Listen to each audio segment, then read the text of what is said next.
Have you ever found yourself, completely gripped by some big news story? Maybe a protest or a specific incident really hitting the headlines. And while all that public attention is like laser focused right there, have you ever stopped and wondered, what else might be going on just, out of sight? Something equally important, maybe even more so.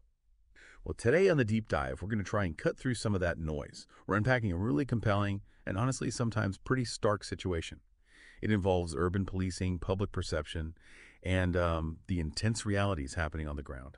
We've got this unique audio excerpt that features the former Milwaukee police chief, Edward Flynn.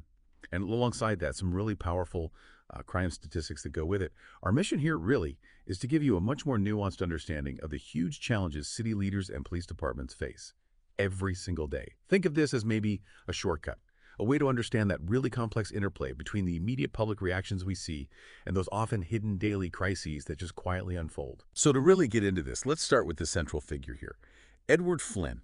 He was appointed Milwaukee Police Department chief back in 2008. Now, at the time of the events we're about to discuss, he'd already been serving the city for 9 years. And what's really remarkable about Chief Flynn is his tenure. His contract renewal in 2011, that was actually the first time a Milwaukee police chief had been reappointed since, wait for it, 1863. Wow, 1863, that's nearly 150 years. Exactly, nearly 150 years. And then his third reappointment in 2015, that was completely unanimous. So, that tells you something, right? About the kind of trust he'd managed to build. Okay, so fast forward to 2014. Chief Flynn's leading the department, and this significant incident occurs. One of his officers fatally shoots a man named Dantry Hamilton. Yeah. Now, our sources detail that the officer was trying to search Hamilton. Hamilton apparently seized the officer's baton, started violently assaulting him, and, well, that led the officer to shoot in self-defense. That's the account we have. So, as you can probably imagine, the public reaction to this shooting was intense. Very intense. Yeah. What our source describes is black protesters accusing white officers of racism, complaining about what they termed police disruption and anti-black behavior. Yeah. And they did this by, disrupting a police commission meeting about the shooting. It was described as anti-police behavior. What's particularly striking here is that Chief Flynn himself, he got singled out during all this, accused of being uncaring. Uncaring. Why specifically? The reason cited was the fact that he was on his cell phone. During a part of that very public, very heated meeting, it looked dismissive, like he wasn't paying attention. Oh, I see. Yeah, the perception, it makes sense why people would react that way. And that accusation, right, that he was being disrespectful, on his phone, not attentive, that was put directly to him. It was. And his response, well, this is where the story really takes a turn, doesn't it? It just flips that perception completely. He admitted it. Yes, he was on his phone. But the reason why, it brings those hidden realities into this sharp, almost unbearable focus. Okay, so what was the reason? Chief Flynn revealed he was being informed right then, at that exact moment, that a 5-year-old black girl had just been shot in the head. Killed. In a drive-by shooting by a black gang. Oh my gosh. Yeah. And you can almost feel his frustration when he addressed the criticism directly. He said, and this is a direct quote, "If some of the people here gave a good goddamn about the victimization of people in this community by crime, I take some of their invective more seriously." It's fascinating, isn't it, how that single phone call just instantly recontextualizes everything. Yeah. His perceived disrespect. It wasn't dismissiveness at all. It was another tragedy unfolding right then. Wow. So what looked like him tuning out was actually him tuning in to another immediate tragic reality in his city. That's a connection most of us would just never make. Exactly. And our sources, they go deeper. They show that his frustration, it wasn't just, an emotional outburst. It was deeply rooted in what the material calls factual, provable data about Milwaukee's crime rates. And when you look at these statistics, they are truly stark. They paint this picture of daily life that's just so far removed from the specific incident grabbing the headlines. It's a whole different reality playing out. Think about this. While all the attention is on that one incident, the day-to-day reality for Milwaukee include a violent crime rate that's more than 4 times the national average. 4 times? That's significant. It really is. To put that in perspective, our source states that Milwaukee is statistically as safe as only 3% of American cities. Only 3%. Which means it's more dangerous than 97% of cities across the whole country. Wow. Okay. Now, let's maybe break that down a bit more. Your chances, your personal chances of being the victim of a violent crime in Milwaukee, 1 in 62. 1 in 62. Imagine, like, a small classroom, maybe a small office, 60 Yeah. people. Tragically, in Milwaukee, statistically, one person in that group is likely to experience a violent crime. That really brings it home. Yeah. Yeah. And when we look at individual violent crimes compared to the national averages, the numbers get even more jarring. You are 5 times more likely to be murdered there, 5 times. twice as likely to be raped, 6 times more likely to be robbed, and 4 times more likely to be assaulted. Just across the board, significantly higher risk. Right. And it's not just violent crime either. Property crime, twice the national average. Your odds of being a victim there, a shocking 1 in 23. 1 in 23 for property crime. That's incredibly high, too. But what really stood out to me looking at this data was the crimes per square mile figure. Oh, yeah. Tell us about that. It's astonishing, really. It's over 10 times the national average. 10 times. Yeah.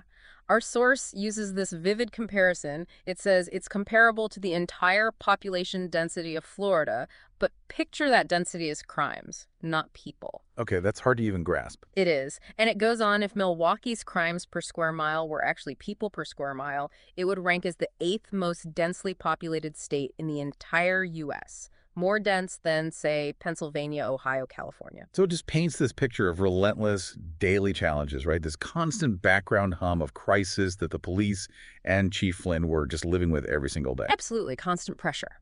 And it really makes you wonder, doesn't it? Given that immediate public reaction to the Hamilton shooting, how much of that broader, almost hidden context are we, the public really missing? That's the core question. What does all this staggering data actually mean to Chief Flynn in terms of who's really being victimized in his city day in and day out? Exactly. And Chief Flynn's response, as our source highlights, it reveals that exact disconnect. He states it pretty unequivocally. He says, the greatest racial disparity in the city of Milwaukee is getting shot and killed. Getting shot and killed? That's stark. It is, and he backs it up with specific percentages. He says 80% of homicide victims, 80% of aggravated assault victims, and 80% of shooting victims who survived are African American. 80%. Yeah. Across the board for those violent victimizations. Yes. And then he draws this direct comparison. It really crystallizes the tension we're talking about today. He says, and this is a really key insight from him, he says, they know all about the last 3 people that have been killed by the Milwaukee Police Department over the course of the last several years. There's not one of them can name one of the last 3 homicide victims we've had in this city. Wow. That quote. It just powerfully illustrates his perspective, right, on where public concern often focuses versus those ongoing everyday tragedies that maybe don't make the same headlines. Precisely. The spotlight effect versus the chronic underlying issues. You can almost feel the weight of that frustration in his words, can't you? So from his viewpoint, his perspective, what did Chief Flynn see as the core threat, the real danger facing the community, beyond those high-profile incidents? Well, he describes it as large numbers of high-capacity, quality firearms in the hands of remorseless criminals who don't care who they shoot. So the guns and the people willing to use them indiscriminately. That's what he points to. Now, he's also very clear, according to the source, that the police are responsible for the things we get wrong. He explicitly states, we've arrested cops, we've fired cops. So it's not an abdication of responsibility for police actions. Right. He acknowledges accountability. Absolutely. But you really hear the depth of his personal feeling come out when he talks about being criticized for something, like being on his phone during that meeting. He says, when you start getting yelled at for reading the updates of the kid that gets shot, yeah, you take it personal. Yeah, I can understand that. Reading about a murdered child while being accused of not caring. Exactly. And he concludes with this observation, saying that some of them who had the most to say are absolutely MIA when it comes to the true threats facing this community, and it gets a little tiresome. MIA when it comes to the true threats. Yeah. It's like quite a statement. Yeah. So, okay, let's try to wrap our heads around this. What does this all mean for us listening to this deep dive? It's really laid bare this tension, hasn't it?